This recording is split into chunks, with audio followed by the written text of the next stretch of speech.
Sir, तेज प्रताप यादव इन दिनों खूब चर्चा में है। फिर से उन्होंने बयान दिया, जिस तरह से दही चूड़ा पार्टी को लेकर कई तरह की बात हो रही है, क्योंकि जिस तरह से लालू यादव की अगर हम बात करें तो सोशल गैदरिंग के लिए ये काफ़ी चर्चा में रहते थे, जिस तरह से पार्टी ऑर्गेनाइज करते थे अपने घर पे।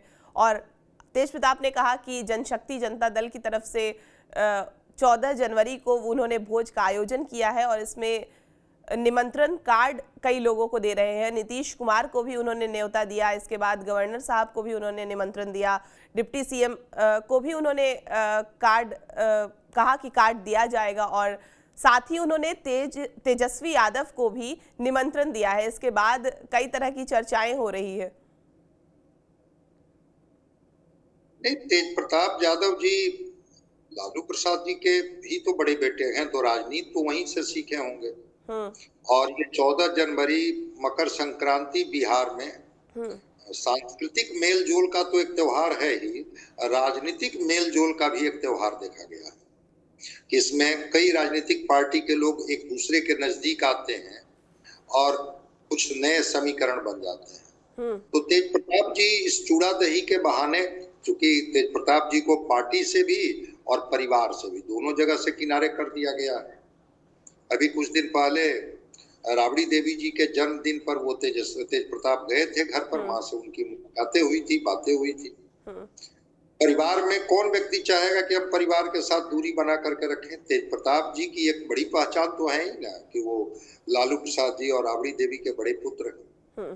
तो आरजेडी से अलग हट करके, ठीक है इनकी पार्टी अलग हो गई है, लेकिन तेजस्वी जी इनके भाई हैं और क्यों नहीं चाहेंगे कि हमारे भाइयों के बीच में अच्छे संबंध रहें। तो निमंत्रण तो नीतीश कुमार को भी देंगे, गवर्नर को भी दे रहे हैं, कह रहे हैं कि प्रतिपक्ष के नेता के तौर पर तेजस्वी जी को भी मैं निमंत्रण दूंगा। वो ये नहीं कह रहे हैं कि मैं छोटे भाई तेजस्वी जी को भी बुलाऊंगा, वो कह रहे हैं कि प्रतिपक्ष के नेता के तौर पर हाँ मैं तेजस्वी जी को भी आमंत्रित करता हूँ। इसका मतलब है कि तेज प्रताप जी अब राजनीतिक रूप से बहुत सुलझे हुए और बहुत समझदार हो गए हैं और बड़ी समझदारी से बात कर रहे हैं कि हाँ आना चाहिए।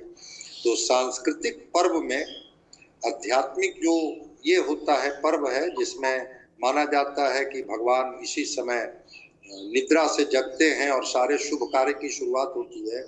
तो तेज प्रताप चाह रहे होंगे कि हमारी भी शुरुआत हो, एक अच्छी शुरुआत हो जिसमें पारिवारिक मेलजोल भी बढ़े और पार्टी की भी ताकत बढ़े। तो इस लिहाज से, और चूंकि लालू प्रसाद ऐसा करते रहे, वो खूब चूड़ा दही का भोज देते थे, उसी बहाने लोग जुटते भी थे और उसमें कई राजनीतिक निर्णय होते थे और वो राजनीतिक निर्णय का गवाह बिहार रहा है।